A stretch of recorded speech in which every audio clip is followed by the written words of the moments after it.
여러분, 제가 평소에 많은 분과 건강 상담을 나누다 보면 참 재미있는 공통점을 하나 발견하곤 합니다. 바로 대개 꿀 한 병쯤은 거의 다 가지고 계신다는 거예요. 박사님, 선물 받은 귀한 밤꿀이 있는데 아까워서 못 먹고 있어요. 우리 집엔 아카시아 꿀만 5병은 있는데 이거 언제 다 먹죠? 하고 물어보시는 분들이 정말 많으십니다. 그런데 저도 가만히 생각해 보니까 저도 집에 밤꿀이 있거든요. 그런데 막상 이거 하나 먹기가 생각보다 꽤 오래 걸리더라고요. 아마 지금 이 영상을 보고 계신 여러분도 찬장 깊숙한 곳을 한번 떠올려 보세요. 귀하게 아껴두신 꿀 단지 하나씩은 다들 있으시죠? 그런데 여러분, 그 귀한 꿀을 그냥 가끔 피곤할 때 물에 타드시거나 떡 찍어 드시는 용도로만 쓰셨다면 오늘 영상 정말 끝까지 보셔야 합니다. 그 꿀을 어떻게 쓰느냐에 따라 여러분의 노후가 완전히 달라질 수 있기 때문입니다. 식초가 몸에 좋다는 건 이제 다들 아시죠? 제가 지난번 영상에서도 비트 식초 얘기하니까 정말 많은 분이 실천하고 계시더라고요. 그런데 오늘 제가 소개해드릴 비법은 그 식초보다도 어쩌면 보약보다도 더 강력하게 우리 몸의 뿌리를 살려내는 방법입니다. 바로 들깨와 그 꿀을 합치는 비법인데요. 자, 본격적인 이야기에 앞서서 우리 시청자분들께 숙제를 하나 드리고 싶어요. 지금 바로 댓글창을 한번 열어보세요. 그리고 박사님, 우리 집에는 어떤 꿀이 있어요? 라고 딱 한 줄만 남겨봐 주세요. 아카시아 꿀도 좋고 밤꿀도 좋고 어디 여행 갔다가 사오신 잡꿀도 좋습니다. 댓글을 남겨주시면 제가 영상 중간중간에 그 꿀 종류에 맞춰서 어떻게 먹는 게 가장 효과적인지 또 주의할 점은 무엇인지 하나하나 세심하게 챙겨봐 드릴게요. 지금 바로 댓글 한 번씩 남겨주시고 좋아요도 꾹 눌러주시면 제가 더 힘을 내서 비법을 풀어보겠습니다. 자, 댓글 다 쓰셨나요? 그럼 이제 정말 중요한 이야기를 시작해 보겠습니다. 여러분 혹시 요즘 들어 부쩍 계단 오르는 게 힘드시거나 다리에 힘이 없어서 자꾸 주저앉고 싶을 때 있으시죠? 아유, 나이 들면 당연히 근육이 빠지는 거지 하고 가볍게 넘기셨나요? 절대 그러시면 안 됩니다. 최근 3월 초에 질병관리청 국립보건연구원에서 아주 충격적인 연구 결과를 발표했는데요. 우리 몸에서 근육이 빠지기 시작하면 우리 몸의 필터인 신장, 즉 콩팥이 망가질 위험이 무려 4.5배나 높아진다는 사실입니다. 이게 왜 무서운 거냐면 단순히 기력이 없어서 외출하기 힘든 수준이 아니라는 거예요. 근육이 줄어든다는 건 우리 몸에 노폐물을 걸러주는 정화조인 신장이 서서히 기능을 잃고 있고 자칫하면 평생 투석기를 달고 살아야 할지도 모른다는 마지막 경고 신호와 같습니다. 여러분의 근육은 신장을 보호하는 방탄조끼입니다. 이 방탄조끼가 얇아지면 신장은 외부의 독소와 염증에 그대로 노출되죠. 그래서 우리는 오늘부터 단순히 단백질을 먹는 게 아니라 어떻게 하면 이 단백질이 신장에 무리를 주지 않으면서 우리 근육으로 쏙쏙 흡수되게 할지를 고민해야 합니다. 그래서 오늘 제가 여러분 댁에 있는 그 흔한 꿀에다가 우리 시니어분들에게는 단백질 보약이나 다름없는 들깨 딱 1스푼을 섞어서 빠져나가는 근육을 꽉 붙잡고 망가져가는 신장 필터까지 깨끗하게 살려내는 기막힌 비법을 알려드리려고 합니다. 놀랍게도 달콤한 꿀과 고소한 들깨가 만나면 우리 몸의 단백질 흡수율이 무려 5배나 높아진다는 사실 알고 계셨나요? 꿀의 깨끗한 에너지가 들깨의 풍부한 식물성 단백질을 우리 근육과 신장으로 곧장 배달해주는 특급 택배 역할을 해주기 때문입니다. 박사님, 저는 당뇨가 있는데 꿀 먹어도 되나요? 들깨가루는 생으로 먹나요? 볶아서 먹나요? 이런 궁금증들 지금 머릿속에 가득하시죠? 벌써부터 들리는 것 같네요. 걱정 마세요. 오늘 제가 꿀과 들깨의 황금배합 비율부터 신장에 독이 되지 않게 먹는 정확한 시간대까지 하나도 빠짐없이 다 풀어드리겠습니다. 자, 앞에서 근육이 없으면 신장이 죽어간다고 했죠? 우리 몸의 혈관을 한번 상상해 보세요. 제가 지난번 식초 영상에서도 말씀드렸죠? 혈관은 우리 몸 구석구석 피를 날라주는 고속도로입니다. 이 도로 위로 산소도 달리고 영양분도 달리고 또 우리 몸에서 쓰고 남은 쓰레기들도 실려 나갑니다. 그런데 이 고속도로가 깨끗하게 유지되려면 누가 필요할까요? 바로 도로를 보수하고 관리하는 포장공이 있어야 하겠죠. 우리 몸에서는 바로 근육이 그 포장공 역할을 합니다. 근육은 그냥 힘쓸 때 쓰는 거 아닌가요? 하고 물으시겠지만 천만의 말씀입니다. 근육은 우리 몸의 거대한 엔진이자 정화 시스템의 핵심입니다. 우리가 음식을 먹고 에너지를 쓰면 우리 몸에는 반드시 쓰레기가 생깁니다.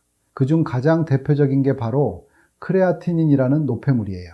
여기서 아주 중요한 사실이 하나 있습니다. 이 쓰레기를 처리하는 곳이 어디냐?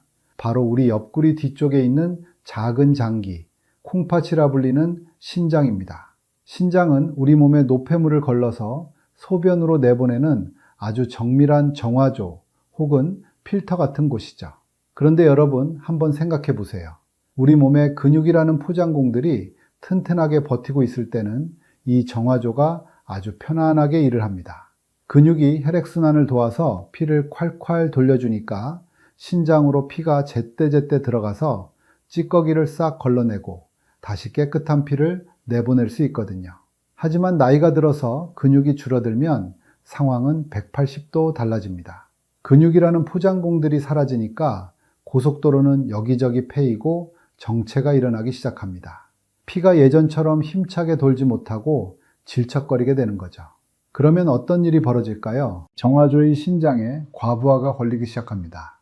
근육이 없으면 혈액 속의 노폐물들이 신장으로 빨리빨리 전달되지 못하고 혈관 속에 오래 머물게 됩니다. 그러면 신장은 이 끈적하고 더러운 피를 걸러내려고 평소보다 몇 배는 더 힘들게 일을 해야 합니다. 질병관리청에서 발표한 4.5배 위험이라는 숫자가 바로 여기서 나옵니다. 근육이 적은 사람은 근육이 튼튼한 사람보다 신장 필터가 망가질 확률이 무려 4.5배나 높다는 거예요. 콩팥은 한번 망가지면 다시 되돌리기가 정말 어렵다는 건 아시죠? 80%가 망가질 때까지도 우리 몸은 별다른 통증을 못 느껴요. 그래서 침묵의 살인자라고 부르는 겁니다.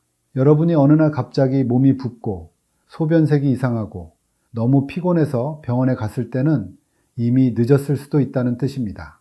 박사님, 그럼 단백질을 무조건 많이 먹으면 근육이 생기고 신장이 좋아지나요? 여기서 많은 분이 큰 실수를 하십니다. 신장이 이미 약해진 분들이 근육 키우겠다고 갑자기 고기를 많이 드시거나 단백질 파우더를 드시면 그 단백질 찌꺼기가 오히려 신장 필터를 꽉 막아버릴 수 있어요. 불난집에 기름을 붓는 꼴이 되는 거죠. 우리 시니어분들에게 필요한 건 많이 먹는 단백질이 아니라 신장에 무리를 주지 않으면서 근육으로 쏙쏙 스며드는 착한 단백질입니다. 근육이 없으면 신장은 보호막을 잃은 거나 다름없어요. 제가 근육을 신장의 방탄조끼라고 부르는 이유가 바로 이겁니다. 총알처럼 쏟아지는 노폐물과 염증으로부터 우리 콩팥을 지켜주는 유일한 갑옷이 바로 여러분의 팔다리에 붙어있는 근육입니다. 이 방탄조끼가 얇아지고 구멍이 뚫리면 우리 신장은 그대로 독소에 노출되어 서서히 기능을 잃게 되는 거죠. 자, 이제 왜 근육관리가 곧 신장관리인지 확실히 이해가 되셨죠?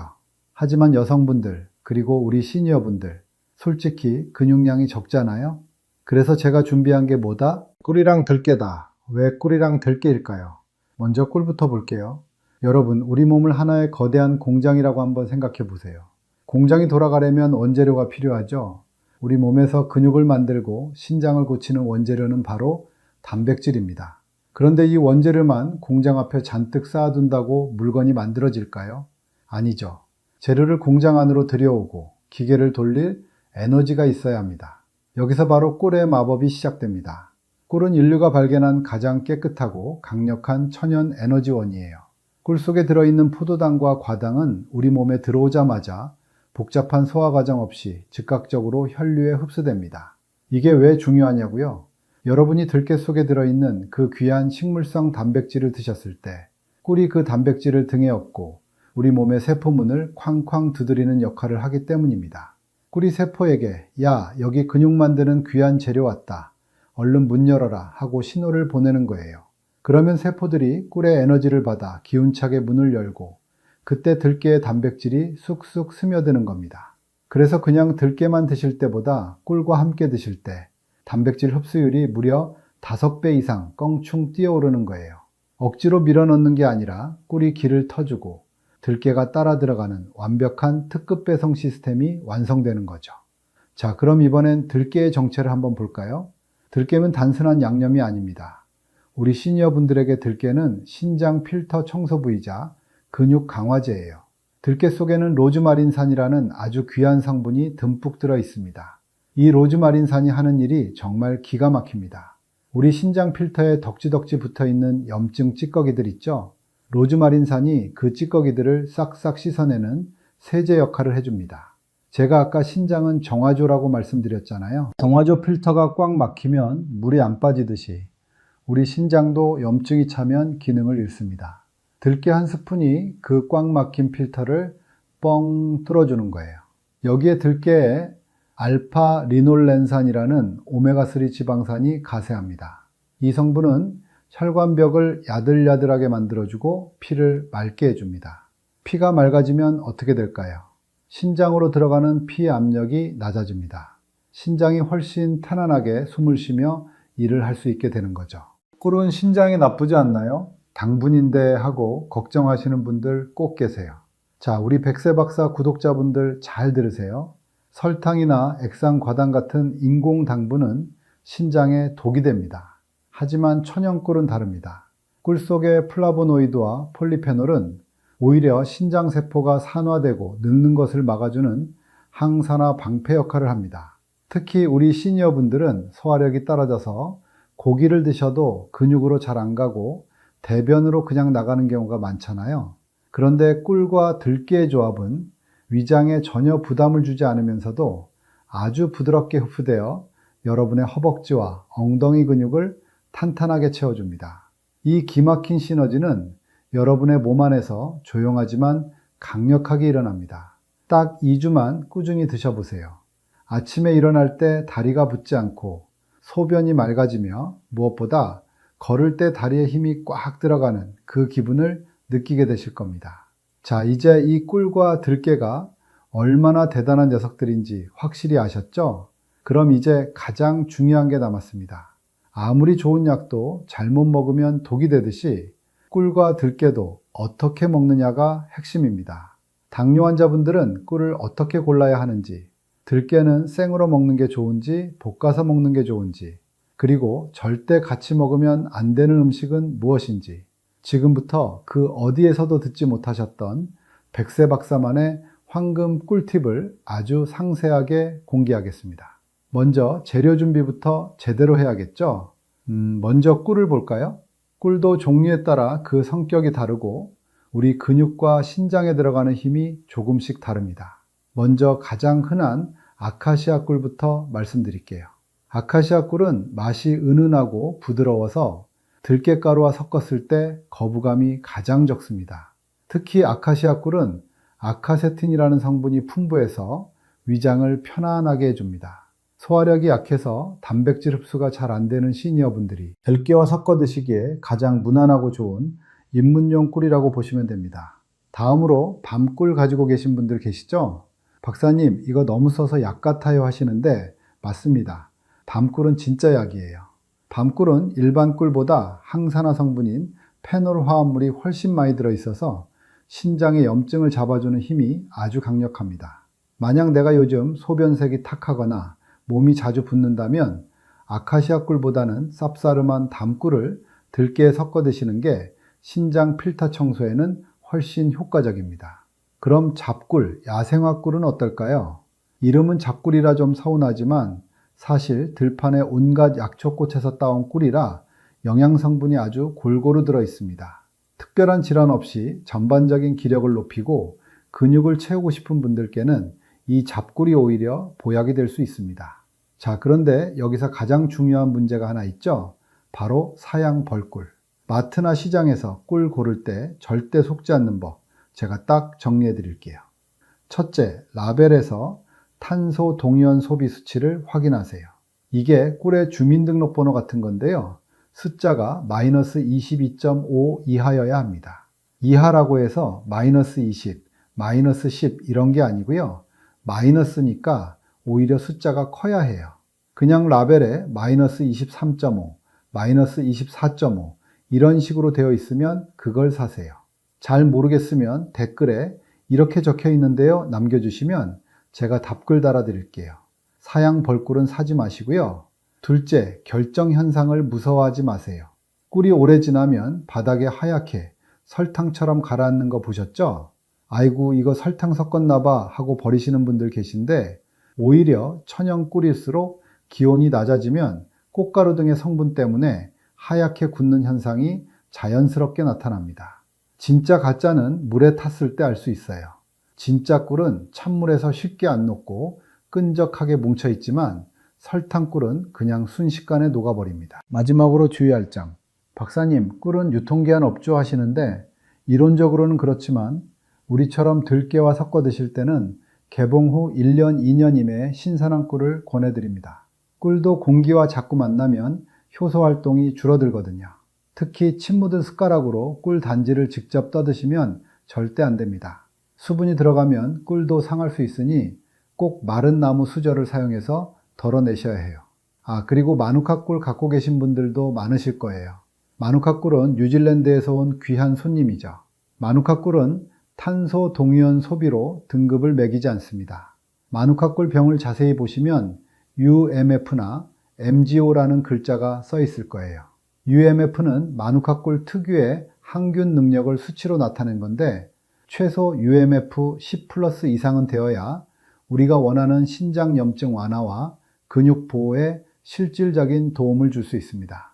숫자가 높을수록 약성은 강하지만 그만큼 맛이 쓰고 진해지니 들깨가루와 섞을 때는 본인의 입맛에 맞춰 양을 조절하시는 게 요령입니다. 만약 마누카 꿀인데 이런 등급 표시가 없다, 그럼 그냥 비싼 설탕물을 드시고 계신 걸 수도 있으니 꼭 확인해 보세요. 우리나라 꿀도 마찬가지예요. 라벨에 탄소위원 동소비가 없다면 그냥 적혀 있는 걸 사세요. 자, 이제 댁에 있는 꿀이 어떤 꿀인지, 어떻게 골라야 하는지 확실히 아셨죠?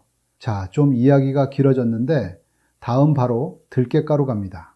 생들깨가루가 좋나요? 볶은 게 좋나요? 하고 물으시죠. 정답을 말씀드릴게요. 신장염증을 잡는 로즈마린산을 제대로 흡수하려면 생들깨가루가 가장 좋습니다. 볶은 들깨는 고소하고 맛있지만 높은 열을 가하면 그 귀한 영양소가 파괴될 수 있거든요. 그리고 국산이냐 수입산이냐 문제도 있죠. 물론 최고의 선택은 믿을 수 있는 곳에서 갓 짜거나 갓 빻은 국산 생들깨가루입니다. 하지만 너무 비싸서 좀 부담스럽죠. 만약 주머니 사정이 여의치 않다면 외국산을 사셔도 괜찮습니다. 다만 외국산을 고르실 때는 통들깨 상태인 것을 사서 그때그때 갈아 드시는 게 가장 좋습니다. 가루로 만들어진 수입산은 산패가 이미 진행됐을 확률이 높거든요. 자, 이제 비율 들어갑니다. 컵을 하나 준비하세요. 이때 주의할 점 나갑니다. 금속 컵이나 스테인리스 수저는 피하시는 게 좋습니다. 가장 좋은 건 유리컵이나 부자기 컵, 그리고 나무 수저나 플라스틱 수저를 쓰시는 겁니다. 컵에 생들깨가루를 밥숟가락으로 한 스푼 넣으세요. 무게로 따지면 약 10g에서 12g 정도가 됩니다. 그리고 여기에 꿀은 찻숟가락으로 딱 한 티스푼만 넣습니다. 정확한 무게로는 약 5g 정도입니다. 혈당 관리도 하셔야 하니까 꿀 한 티스푼이면 들깨의 단백질을 우리 근육으로 배달하기에 충분한 양입니다. 욕심내지 마세요. 그 다음에 물을 붓는데요. 여기서 가장 중요한 게 바로 물의 온도입니다. 탈팔 끓는 뜨거운 물을 바로 부으시면 절대 안 됩니다. 꿀 속에 들어있는 그 효소와 미네랄은 60도가 넘어가면 다 죽어버려요. 손을 대봤을 때 따끈하다 싶은 정도, 40도에서 50도 사이의 물 200ml를 부어주세요. 특히 당뇨가 있으신 분들은 꿀 양을 3g 정도로 줄이셔도 좋지만 들깨가루는 정량 10g을 꼭 지켜주셔야 합니다. 그 다음 잘 섞습니다. 그럼 이걸 언제 마셔야 할까요? 가장 좋은 골든타임은 바로 아침 식사 중간이나 식사 직후 10분 안쪽입니다. 딱 하루에 한 잔만 드시는 거예요. 밥과 반찬이 위장에 들어가 있을 때 이 꿀 들깨차가 들어가면 밥 속에 들어있는 탄수화물과 들깨의 식물성 단백질이 꿀의 에너지를 타고 우리 몸속 정화조인 신장과 포장공인 근육으로 아주 천천히 그리고 완벽하게 흡수됩니다. 밥 먹고 나서 입가심으로 커피 한 잔 마시는 대신 이 꿀 들깨차 한 잔을 드시는 습관, 이게 바로 여러분의 노후를 바꾸는 기적의 습관입니다. 저는 당뇨가 심해서 꿀 조금도 무서워요 하시는 분들 계시죠? 꿀 대신 복제하는 생들기름을 한 방울 떨어뜨려 드셔보세요. 들기름의 오메가3가 꿀의 역할을 대신해서 흡수를 도와줍니다. 자, 여기서 백세 박사만의 팁 하나 더. 같이 먹으면 보약이 되는 재료를 하나 더 알려드릴게요. 바로 검은깨입니다. 들깨가루 섞으실 때 검은깨가루도 반 스푼만 섞어보세요. 검은깨의 세사민 성분이 신장의 해독 기능을 돕기 때문에 꿀, 들깨와 만나면 그야말로 신장 보호의 끝판왕이 됩니다. 반대로 절대 같이 먹으면 안 되는 것도 있어요. 바로 우유입니다. 우유 속의 칼슘이 들깨의 로즈마린산 흡수를 방해할 수 있습니다. 들깨의 영양을 100% 온전히 신장으로 보내고 싶다면 우유보다는 그냥 따뜻한 물에 타드시는 것을 강력하게 추천합니다. 위장이 약한 분들은요, 들깨는 식이섬유가 많아서 소화력이 너무 떨어지는 분들이 갑자기 많이 드시면 설사를 하거나 배에 가스가 찰 수 있어요. 처음에는 반 스푼부터 시작해서 몸의 반응을 보며 천천히 양을 늘려가시는 게 좋겠죠? 자, 이 들깨꿀차를 딱 2주만 해보세요. 2주 뒤 아침에 일어날 때 손발 붓는 게 덜하고 내가 왜 이렇게 기운이 나지 싶을 정도로 몸이 가벼워질 겁니다. 비싼 영양제, 이름 모를 약 찾아다니지 마세요. 우리 주방 찬장에 있는 꿀 한 단지, 들깨 한 봉지가 여러분의 생명줄입니다. 오늘 한 번 마시고 에이 효과 없네 하시면 안 돼요. 우리 몸의 세포가 바뀌는 데는 시간이 걸립니다. 자, 오늘은 여기까지 할게요. 오늘 영상이 여러분의 건강한 노후에 작은 등불이 되었다면 잊지 말고 구독과 좋아요 한 번씩만 꼭 눌러주시고요. 그리고 아까 제가 말씀드린 꿀 종류 댓글 아직 안 남기셨다면 지금이라도 남겨주세요. 전 그럼 다음에 또 유익한 건강정보 열심히 연구하고 공부해서 또 가져오겠습니다. 시청해 주셔서 감사합니다.